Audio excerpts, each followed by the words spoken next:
I was walking in Jerusalem, down Ben Yehuda Street with a couple of friends, and as usual, there was a huge crowd of protesters. They were a group of 50 or so middle-aged vegetarians, passionately demonstrating in front of a schnitzel store against killing animals for food.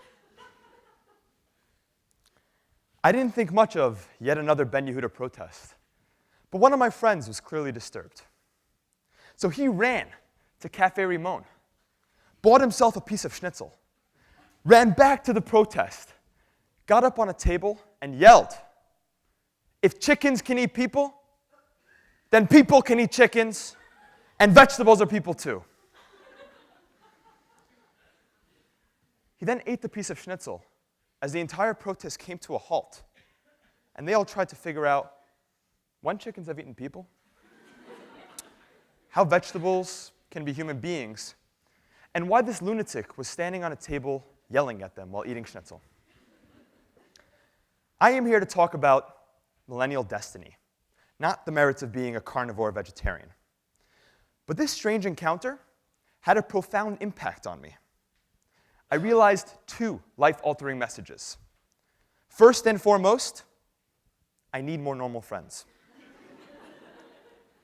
But second, we millennials see things differently than previous generations, as we are exposed to and have access to technology and tools that they didn't have. My friend, who may have had one too many shots, decided to use this to connect to chickens and vegetables. But we millennials can utilize these tools to drive our own destiny if we apply them constructively. But technological tools are a double-edged sword, helping us immeasurably, but if we are not careful, confusing and distracting us. This is the millennial challenge. So how do we harness these tools to achieve our destiny in ways that our parents and grandparents couldn't? Achieving our destiny begins, for all of us in college, with deciding on a career path. We imagine that the way to making career choices must employ all electronic means possible, as electronics are necessary for every decision in our lives. Having been raised in a world of internet and social media, we are used to developing our thoughts through the use of email to speak to people across the globe instantly. We connect with friends through pictures on Instagram. We get personal in Snapchat videos. And we even feel like we are truly with others with virtual reality tools. So naturally, making career choices must use all of these as well. But a generation ago, making career decisions utilized none of these. That generation had an advantage on us of focus and a lack of distraction that comes from having too many tools. In fact, an NYU study in 2011 proved that having too many inputs can harm our decision-making. So in order for us to achieve our destiny, we need to harness our generation's millennial power to meld both of these worlds together, taking advantage of our tools while avoiding the disadvantages of their distractions. 50 years ago, this world was a completely different place. My grandfather set out at the age of 20 to find a career and make a living. He grew up in Antwerp, Belgium, the diamond capital of the world. The people he grew up with, his friends, family, everyone dealt in diamonds. So he did what was predestined for him, what was accessible to him. And he apprenticed by a diamond dealer the old-fashioned way, following his every move and soaking it all in until he was ready to start on his own, as that was the only way for him to make a living. Deciding on his career path was easy because he didn't have the distraction of all our tools. But as a result, he also didn't have our possibilities. We are so fortunate to have access to every single job, career path, cause, and passion at our fingertips. Interested in learning something? All it takes is a quick Google search to learn about it. Want to explore a career path? Use Google to find people in the area and pick up the phone to call or text them and learn about it until you're convinced it's for you. These tools have created so much more than Amazon Prime-like conveniences. They have created an opportunity for us to live our lives differently. So how does this work for all of us in the room? My first semester at Yeshiva University was one of the most confusing and overwhelming periods of my life. I had just decided to go to college, get an education, and slowly proceed down a path to discover my destiny, when suddenly I was bombarded on all sides by everything that is out there. I knew I was oriented towards finance, but technology showed me there are thousands of career paths open to a finance major. I lived through the Millennial challenge of information overload and risked suffering its distractions and loss of focus. I risked being the schnitzel boy standing on a table connecting to chickens and vegetables. What I learned, as supported by the studies, is to take advantage of our tools, to remain focused, and to channel our millennial advantages into strengths, rather than allow them to distract us. I put in the work and effort, making hundreds of phone calls and reading everything I could through Google, books, and company websites, but eventually I figured it out. It seemed investment banking was for me. After researching hundreds of career paths, speaking to tons of people in various fields, and being exposed to different skills online, I realized my passion. I then maximized every modern technology at my disposal to further develop my interest in investment banking. I used social media on LinkedIn to connect to people in the field and learn about them. I would then email them to set up phone calls so that I can get to know them better and expand my network. But before speaking to them on the phone, I would do more research through Google and company websites to learn about the different positions within each field. One particular phone call with an alumnus of Yeshiva University, Daniel, helped direct me to Morgan Stanley as my top choice of firm, and after interviewing there, I was fortunate enough to land my dream job. I used technology to find my role models and set my goals, and then I used technology to help me get there. My grandfather in Antwerp didn't have all of our tools, and as a result, he didn't have our opportunities.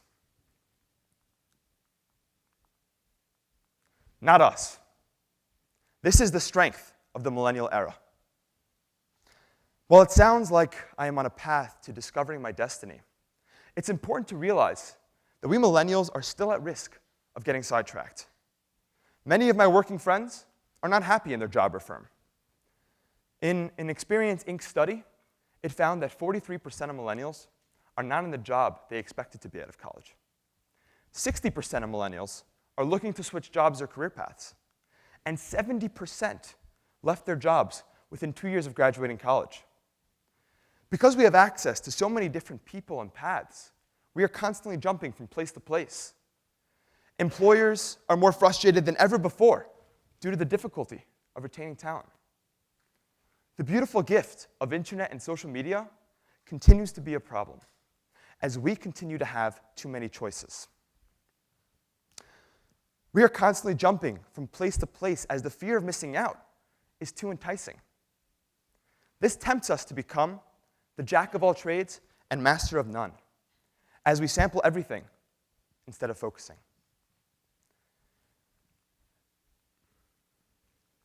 And we know that having too many ongoing choices is constraining, not expanding. In a study by Stanford professor Mark Lepper, he found that a store selling 24 different types of chocolates was unsuccessful. But when it limited inventory to only 6 options, it succeeded tenfold. My grandfather in Antwerp had the easiest time picking his career path because he only had one choice. We need to take advantage of the power of choice without being distracted by the noise of choice. We need to constantly remind ourselves to stay focused and use our tools only for improvement, not for distraction and confusion. The path to our destiny cannot be sidetracked. There is one more important focus we need to have. In this state of overwhelming exposure, being able to connect and relate to everyone through the internet and cloud can create a feeling that we don't need to figure out our own path. We can simply latch on to everyone else's. Whereas we used to go to the gym, to play basketball and hang out with friends, we can now sit in our living room and play NBA 2K with friends over the internet. The same goes for career paths, passions, and interests. Instead of going to the hospital to bring joy to sick patients, we can feel good about ourselves by liking a picture on Facebook to wish someone a full recovery. These are examples of using the internet's power to connect in a negative way, as it makes us lazy and complacent. Technology affords us so many different options, career paths, interests, and friends. We can easily lose sight of the oldest proven way of succeeding: attaching ourselves to the right role models and aspirations. Here is how we can use the power to connect in a constructive way. No matter what area in life, we can all clearly see that the recipe to success is to compare ourselves to the people we want to become. Watch any sport legend's interview, and you'll hear them talk about their greatest role model. The Manning brothers, Peyton and Eli, compared themselves to their father, the legendary Archie Manning, and pushed themselves to the highest levels by using him as their benchmark. Warren Buffett, the greatest investor of our time, has said he is 85% Benjamin Graham and 15% Phil Fisher, two great investors before him. Even the Talmud is replete with stories of people looking to emulate. As Tractate Sukkah tells us the story of Tevi, the righteous slave, who would sleep under the bed of his masters in the outdoor sukkah to overhear their words of Torah and wisdom they would speak at night, just so that he too could become a knowledgeable master one day. These giants in their respective fields all shared one trait in common. They compared themselves to those above them in their identified path and used it to motivate them and guide them to success. Even my grandfather in Antwerp, who only had one potential mentor, a diamond dealer, grabbed onto that opportunity and started his own business. We have infinite possibilities. We can choose and relate to whomever we want, but we need to actually go out and do it. We millennials, of which I think I am typical, need to set our goals and find our role models in order to become the most successful generation in American history. So I have challenged myself, and I challenge you, my fellow millennials, to take this gift, this power of technology, and use it to your advantage. If you want to be a pro surfer, use the internet to study surfing techniques, to find the right teachers, and to find the best pro surfer in the world as a role model to aspire to. But then go do it. Don't be complacent to live vicariously through the lives of pro surfers as you watch them celebrate their successes in their Snapchat stories. Let us find the right role models, the people we want to be and even surpass. And let's do the research to figure out how to get there. Let's make those phone calls, read everything at our disposal, until we are convinced we have found our one true path to destiny and know what we need to do to succeed. Use the tools we are so fortunate to have to your advantage, rather than allow them to distract us and make us complacent. The older generations often think of us millennials as lazy and entitled.